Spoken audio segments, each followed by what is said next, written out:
São estes os temas que marcam esta quinta-feira. Também temas para a conversa com Ana Paula Vitorino e Guilherme de Oliveira Martins, que estão hoje no Hora Económica, quem desde já agradeço a presença. Começo por este relatório da Troika, que foi conhecido há poucas horas, que mostra um caminho que afinal todos queriam, pelo menos que não fosse verdade, é que a austeridade pode manter-se para lá em 2014.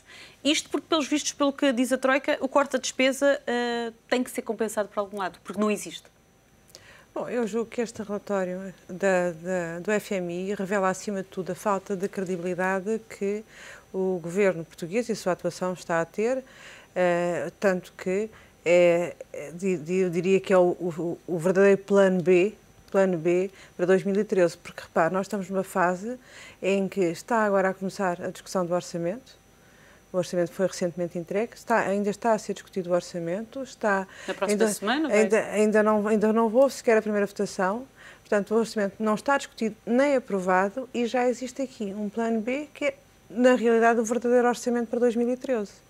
Isto, com certeza, que, mesmo não querendo fazer nenhuma interpretação excessiva, revela com certeza que o descrédito relativamente à execução e à política deste governo e aos resultados que está a ter. Nós temos efetivamente aqui questões que são substancialmente diferentes daquelas que estão agora em cima da mesa. Aliás, não se compreende sequer como é que é possível que ainda ontem o Sr. Ministro Gaspar, questionado diretamente sobre determinadas questões, tenha respondido de uma determinada maneira que hoje sabemos diretamente a partir de Washington que não é bem assim, que é de outra maneira. A questão da sobretaxa foi questionada e ele disse que apenas se referia ao que estava no orçamento de 2013. Não quis dizer mais, porque já sabia que tinha que ir para além dessa data. Não, ele não quis dizer mais. Ele não foi uma questão de não querer dizer mais. Ele respondeu taxativamente que só se aplicava no próximo ano. E, afinal, já tinha acordado que se aplicaria no mínimo durante 2 anos. Isto é muito grave, isto revela um desnorte substancial relativamente a esta matéria. E é gravíssimo que ainda um orçamento não esteja aprovado, já exista o verdadeiro orçamento, não é sombra, porque infelizmente parece que o que se está a discutir na Assembleia é que é o orçamento sombra, porque o real vem-nos agora diretamente de Washington e revela realidades que são muito preocupantes, acima de tudo pelo que traduzem. Qual é a credibilidade que este governo e esta política têm quando nem sequer os próprios membros do governo acreditam naquilo que lá está, tanto que não acreditam que acordam de forma diferente ou para além do que lá está com as entidades externas. Eu julgo que isto é a única interpretação que se pode fazer. E isto é resultado, obviamente, porque estas matérias não se podem desligar dos resultados que estamos a ter em termos de execução orçamental. Foram conhecidos no início da semana? Que foram conhecidos esta semana, referentes a setembro, e que revelam, de facto, que o falhanço brutal desta política. Revelam que, contrariamente àquilo que se esperava, as receitas fiscais estão todas a baixar, contrariamente àquilo que só do IRS... Continua essa catadupla de queda de receita? É mais um comprovativo que o aumento do IVA foi um desastre, porque em vez de ter o aumento esperado de 12%, teve-se uma diminuição, salvo erro, de 2,5%. Uma estratégia errada que está evidenciada nos números. E muito pior do que isso é que continua a haver uma espécie de espanto relativamente aos resultados relativamente à despesa, à execução relativamente à despesa, porque, naturalmente, nas previsões que existiam, o desemprego não teria atingido os níveis dos 16%, 15,9% como atingiu, o que naturalmente se reflete na despesa da parte do Estado que teve um aumento, as despesas sociais tiveram um aumento de quase 25%. São números realmente assustadores. E qual é a estratégia que existe? É mais do mesmo. Isto começa a ser demasiado preocupante, porque já não é só uma questão de opinião, é uma questão, quando começamos a cruzar as medidas com os seus resultados, e os resultados vêem-se, acima de tudo, na execução orçamental, vê-se que existe um falhanço de uma política que, ao invés de ser corrigido a trajetória, se tem um agravamento dessa política que naturalmente vai dar origem a mais recessão. A Guilherme de Oliveira Martins, também obrigada pela presença, concorda que estamos quase a entrar numa espiral de austeridade depois deste relatório do FMI e a todas estas ideias que estão sendo transmitidas, que a austeridade pode não parar no próximo ano? Eu diria que está a ser criada uma nova vaga enfim, de acordo com a experiência portuguesa, uma nova vaga de ideólogos, que são os chamados austrianos. Os austrianos que são uma forma de liberais que tentam sustentar que, de facto, pelo aumento de impostos e pela diminuição da despesa, conseguem ganhar a credibilidade e, pelo ganho da credibilidade dos mercados financeiros, conseguem criar um ambiente económico favorável, o que não é de todo verdade. Quando olhamos para o relatório do FMI, para esta análise que é feita o FMI, não obstante a dose de otimismo no cumprimento do que está para trás... Não esquece o que falha ainda, o que é preciso. Sim, há uma grande dose de risco, nomeadamente ao nível das despesas. Aliás, o relatório, a análise quanto às perspectivas de crescimento e despesa tem 2 páginas. Que é interessante ver e foca nessas 2 páginas a questão das parcerias público-privadas e a questão da privatização da TAP e a questão dos portos. Não fala mais nada. Portanto, é interessante olharmos para essas 2 páginas e perceber que se resume, estas medidas de eventual crescimento resumem-se a estas 3, não obstante a sua importância, mas são manifestamente insuficientes. É importante assinalar que, simultaneamente, ou quase simultaneamente, a semana passada temos também um relatório do FMI que analisa um conceito que aqui tem, no caso português, tem forte implicação, que é o chamado multiplicador fiscal. E o relatório do FMI, esta análise do FMI, que aliás baseia-se em estudos anteriores, nomeadamente o Almunia, que fez também um estudo sobre noutras circunstâncias, nós percebemos o seguinte, que o FMI reconhece que... o Ministro das Finanças falou disso ontem, o multiplicador usado em Portugal foi 0,8%, abaixo dos 0,9%, 1,7% do FMI. Acho que já é quase oficial.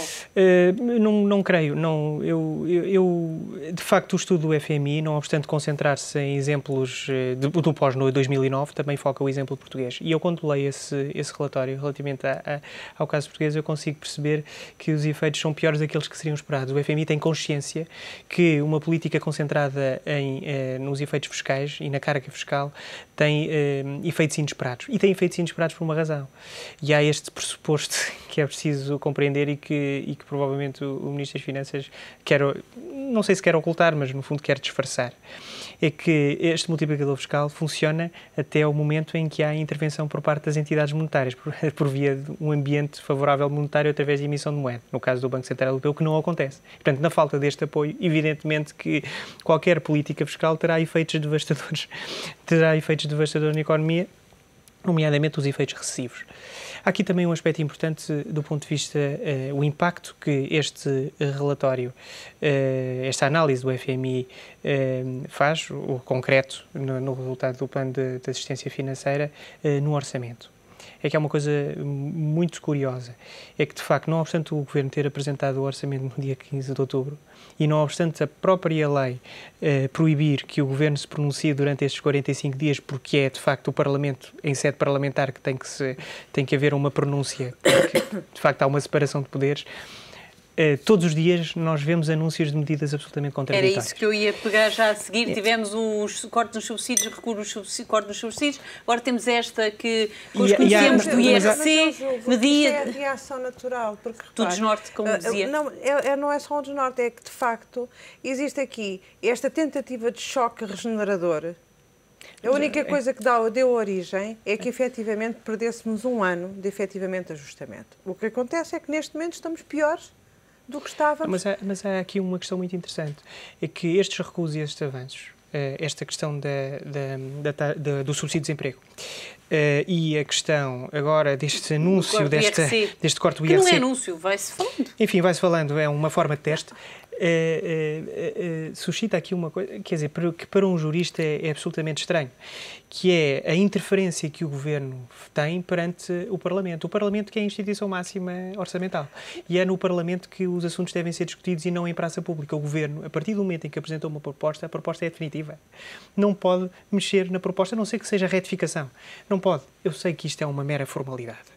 Mas, de facto, não é mas no essa, momento, não é uma mera formalidade. como dizia Não é ontem mera que não estava a formalidade. participar na instabilidade. Sim, mas pode ser uma mera formalidade. Mas só que o problema é que isso, com certeza que fará confusão para um jurista, mas também lhe digo que para uma engenheira também faz.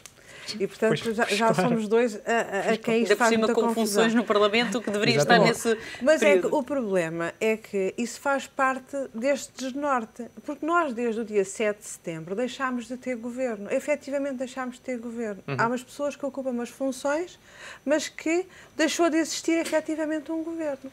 Porque primeiro foi a questão dos anúncios da TSU, depois foram os recursos da TSU, depois foram anúncios de várias versões do orçamento. Depois foi o IMI, Depois ainda a questão pelo do meio. IMI, depois se existe ou não existe a cláusula de salvaguarda. E depois, mais grave que isso tudo, o Dr. Paulo Portas, enfim, na Sim, sua mas qualidade de os líder problemas na parlamentar, a coligação, dizer ou que tem que este não é o nosso orçamento, mas ainda assim, por uma questão de Estado, vamos votar a favor. Aliás, há uma frase que eu acho notável por parte do deputado Miguel Frasquilho, ontem na Comissão de Orçamento e Finanças, em que precisamente diz: este orçamento não segue, não respeita os nossos princípios, eu não quero aqui falhar na situação. Os princípios do PSD. Do sim, PSD, mas ainda assim tem que ser. Bom, isto é tudo muito estranho. E depois há um ministro do CDS, e atenção, é importante aqui o ministro ser do CDS, que vem fazer um anúncio em que vai prejudicar os mais pobres dos pobres, em que vai cortar 10%. Mas isto é, para além de revelar uma perfeita insensibilidade social e que mais uma vez revela que deixaram de ser governantes e passaram a ser pessoas que estão a ocupar aquelas funções, é porque isso também contraria tudo aquilo que o CDS disse no passado relativamente à defesa dos mais desfavorecidos. E depois diz uma coisa gravíssima. Quando teve que recuar, aliás, vai ficar com o recorde de quem, com uma maior velocidade, anunciou uma medida e o seu contrário, e, portanto, a anulou, mas com a falta de respeito relativamente às pessoas com que é dito: bom, isto era só uma proposta para levar à concertação. Então, mas nesta altura dos acontecimentos, fosse em que situação fosse, mas principalmente nesta altura dos acontecimentos, há um ministro que se permite dizer: bom, isto era só uma proposta para levar à concertação, podia ser que passasse, só falta acrescentar, podia ser que passasse. Mas o que o passasse quer dizer diminuir 10% a quem já tem um rendimento de sobrevivência. Mas e esta medida que hoje também foi aflorada, que não se percebe, por exemplo, de reduzir as taxas de 10% mas repare, de IRC? mas agora cada um dirá aquilo que lhe apetecer, porque como já vale tudo, porque em qualquer dia pode ser anunciada uma medida e no dia a seguir haver recuo, porque já não é uma medida do governo, é uma medida de uma pessoa que está a ocupar a função de ministro. Porque, repare, independentemente daquilo que nós possamos achar sobre enfim, o sucesso ou a conveniência de baixar o IRC, nós não devemos estar a falar do mesmo país. Estamos aqui a falar deste país onde, no dia anterior, se disse que se ia baixar, que se ia reduzir 10% às pessoas que recebem o subsídio de desemprego ou as prestações sociais. Estamos a falar dos mais pobres dos pobres. Como eu dizia há pouco, portanto, isto é o desnorte completo. Talvez seja para ver o que é que dá e depois amanhã não se puder ser, então... Se houver muitas críticas, recua-se e era só uma proposta. Considero que isto até poderia ser útil, esta medida, se fosse avante. Mas vejamos o seguinte, há que fazer um ponto de situação quanto a esta medida, este anúncio... Esta do IRC, pelo menos. De descida para 10% do IRC. Nós estamos a falar do mesmo governo que o ano passado revogou no Estatuto dos Benefícios Fiscais uma taxa especial aplicada às empresas que façam investimento no interior. E nós, quando falamos em investimento no interior, estamos a falar, basicamente, as zonas de interioridade são todas, excluindo Porto, Aveiro, Lisboa e algumas zonas do Algarve. Até porque o nosso retângulo não é assim tão largo, não é? Pois, exato. E não chega a 300 km, portanto... E a taxa, de facto, é 10%. E era uma medida extensiva e uma medida estrutural. muito importante que devia ter sido mantida, aliás, ao abrigo do regime comunitário do de minimis.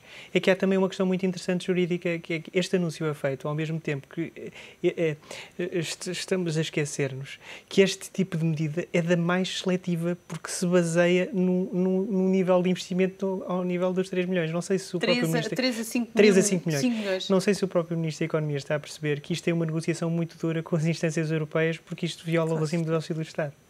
E o regime de anterioridade foi revogado e perdeu-se uma pedra muito importante porque provavelmente ao nível da negociação com a Comissão Europeia num restabelecimento deste regime não vai ter sucesso. Nem este, nem o que já tínhamos. Portanto, de facto, há aqui esta nota muito importante a assinalar, é que esta medida de 10% não avançará, da taxa de 10% não avançará por ser seletiva e por violar o regime do auxílio do Estado. E o Governo vai ter enormes problemas em aprovar esta. Até porque eu também não consigo perceber o alcance da medida. Mesmo não percebendo, eu consigo... São para futuros investimentos? Não, exatamente. Ou seja, é mais uma medida que se deixa assim no vago. Não, mas eu consigo perceber a medida. Mas ainda bem. A medida tem como pano de fundo um regime contratual ao investimento. Ainda vigora... Com certeza. Mas em termos práticos de crescimento da economia. Exatamente. E tendo em conta que o investimento desceu 20 e tal por cento, 24,4%, dados de setembro, isso seria muito interessante. Agora, não é neste contexto em que, de facto, houve uma sobrecarga fiscal sobre a população portuguesa, sobre as empresas, e, de repente, existe ali um regime de exceção que não se percebe bem e que eu acho também dificilmente se conseguiria negociar. É uma medida que vai morrer na praia. E que não é coerente, porque nós estamos a falar de orçamento e de uma situação em que agravou brutalmente a injustiça social, agravou brutalmente a situação das famílias e das empresas. Tem as críticas dos sindicatos, esta medida. Com certeza. Aliás, eu suspeito muito destas medidas que são assim tiradas do bolso, porque se nós nos lembrarmos da medida excepcional que foi ano passado de integração parcial, ainda que parcial, dos sindicatos, dos bancários, dos fundos de reforma dos bancários, eu gostaria de dizer que essa medida pode ter contribuído para as metas orçamentais. Para contas, pelo menos só em termos que neste de contas, momento já na execução. 370 milhões, já custou-se 370 milhões e que se estima que até ao final do ano custe mais de 500 milhões. Vamos lá ver do que é que nós estamos aqui a falar. E, portanto, tem que haver aqui alguma coerência em termos quer da política fiscal, quer da política financeira, quer da política de investimento. E se esta medida surgisse no âmbito, de facto, de um plano de ação estruturado e coerente, poderíamos concordar ou discordar, mas perceber-se qual era o objetivo em termos de crescimento. E quando eu digo que não percebo o alcance, não quer dizer que não percebo a tradução da medida no concreto, que enfim, carece de alguma justificação. Não percebo qual é o objetivo e em que é que no Orçamento do Estado está traduzido esse objetivo. Em que medidas? Quais são as medidas? Qual é o pacote de medidas? Não está. E agora, só para deixar uma última nota, vai começar a ser debatido o Orçamento, votado, pelo menos, na próxima semana no Parlamento, e, entretanto, poderá haver novas medidas ou mais medidas de austeridade, já que amanhã é conhecida a decisão do Eurostat sobre a concessão da ANA, que, se não for autorizada, pode agravar e muito o déficit de Portugal e que poderá já o FMI dizer que podia ter mais austeridade ainda este ano. Certo, mas Patrícia, nós estamos aqui numa situação em que quase que estamos aqui com uma bola de cristal. Como dizia, eu lembro-me que aqui há umas semanas, não sei se há um mês ou dois, o Guilherme dizia: tenho dúvidas se o déficit vai ficar abaixo, já não sei se era 7,5%, se era 8%, se o que é que era. É o valor dos 8%. 8%. Pois eu também neste momento é assim, eu tenho uma dúvida qual será, o que é uma coisa gravíssima, porque nós tivemos uma renegociação que passou de 4,5% para 5%. Neste momento, enfim, se o Eurostat não concordar, pode ser 5,7%, mas é com medida extraordinária. Mas eu agora já duvido que esteja abaixo dos 7%. Ora, quando se parte numa situação para 2013 que tinha como base os 5%, aliás, até tinha como base os 4,5% inicialmente, mas que agora já teria como base os 5%, mas pode ser 5%, ou 7%, ou 8%, e vamos aqui todos apostar. o que é gravíssimo, quando num país já se podem fazer apostas, qual é que vai ser o déficit, é gravíssimo em termos da estabilidade que é necessária para qualquer programação de medidas, o que dá origem a que, efetivamente, qualquer um agora possa apresentar uma medida. E é o que está a acontecer, é o que se está a ver. E é o que está a acontecer. Agora, eu volto a dizer, tem que haver aqui alguma coerência, porque este governo já perdeu a credibilidade. Aliás, não percebo como é que o ministro Mota Soares pode continuar a ser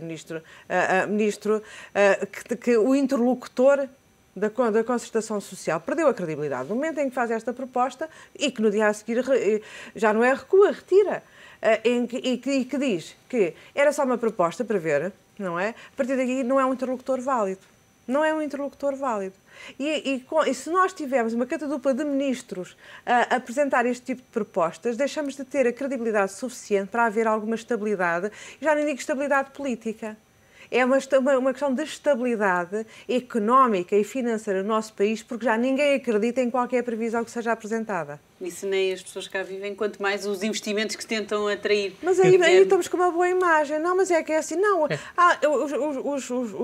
Os gregos não conseguem, enfim, são incompetentes, os espanhóis vamos ter aqui um problema, mas com Portugal não, porque eles são bem comportadinhos. Mas eu teria aqui duas notas muito importantes. Em primeiro lugar, a revisão dos valores do déficit em 2011. De facto, o Eurostat fez a revisão dos valores do déficit e chegámos à conclusão que Portugal tem à sua frente, em termos de campeões de déficit, 11 países da zona euro. Portanto, há este aspecto muito importante que interessa assinalar, que não obstante esta onda de pessimismo, de facto a revisão veio a demonstrar que tem 11 países à frente. Portanto, a primeira nota. Segunda nota, esta nota que é muito importante no orçamento. Não obstante toda esta desorientação por parte do Governo e esta ingerência que o Governo está a ter perante estes 45 dias que deviam ser sagrados para o Parlamento, eu teria também há um outro aspecto que o Governo vai ter de lidar. É que, e que tem vindo a ser discutido em praça pública e de forma provavelmente um pouco equívoca. É a questão da fiscalização preventiva do orçamento. Em termos de prazo, se nós fizermos a contabilização, sendo o orçamento aprovado no final de novembro, em termos de prazo, teria de haver uma decisão do Tribunal Constitucional até 15 de dezembro, o que não vai existir. O que quer significar que o Governo ainda vai ter que lidar com um aspecto muito importante, é que se for pedida eventualmente a fiscalização preventiva da constitucionalidade, o que nunca surgiu no passado, nunca surgiu por isso, por uma questão de tempo, por uma questão de impossibilidade de tempo, o Governo ainda vai ter que se deparar com uma entrada no ano de 2013 em duodécimos. O que é uma coisa ainda mais desastrosa. Portanto, esta questão, esta desorientação ainda vai agravar esse problema. E é importante que fique claro que um pedido de fiscalização preventiva da constitucionalidade, a ser necessário, porque provavelmente pode vir a ser necessário, é uma situação que vai agravar ainda mais, vai dificultar ainda mais a execução. Só que eu concordo, apesar de achar que deveria ser feita, concordo. Não obstante haver necessidade em algumas circunstâncias. Concordo que é penalizador para o país, sim. Naturalmente entramos no ano em regime de duodécimos, mas também é muito penalizador para o país, sim. E para os portugueses entrar em vigor um orçamento que depois poderá ter uma decisão do Tribunal a anular algumas medidas, tanto mais que nós temos medidas que vão ser aplicadas desde o primeiro mês. E essas medidas têm a ver com todos nós. IRS, essas questões, as retenções do IRS vai ter de ser tudo em regime de duodécimos. Não, e há uma questão, é que toda esta situação pode arrastar para normalmente, em circunstâncias normais, o pedido de fiscalização preventiva não poderia ser execuível. Agora, há uma situação muito importante, é que os próprios parlamentares podem ver isso como um dever. E um dever de pedir a fiscalização preventiva, porque de facto há uma desorientação. E no âmbito desse dever poderá haver um processo de arrastamento que não será em nada benéfico para o país. Sim, mas é uma obrigação de todos nós. Eu acho que face à desestabilização geral que existe no nosso país, quer a nível da população nas ruas, quer a nível deste governo fazer o pleno das críticas. Aliás, só uma pessoa que publicamente vem defender as medidas do governo, escusamos dizer o nome, mas em que todas as associações empresariais de todos os setores são contra estas medidas, e acima de tudo estão todas sufocadas. A nossa economia está sufocada. Eu julgo que é um dever elementar de um deputado eleito pelo povo pedir essa fiscalização. Só espero que a atuação até ao final de novembro do Governo não obrigue a que haja essa necessidade imperiosa de pedir essa fiscalização. E eu só espero é que o Governo também te retire as ilações necessárias e passemos a ter Governo em Portugal. E vamos ver então qual vai ser as cenas dos próximos capítulos que vão começar na semana que vem, com a discussão no Parlamento do Orçamento do Estado. Obrigado a ambos pela presença neste Hora Económica. Obrigado.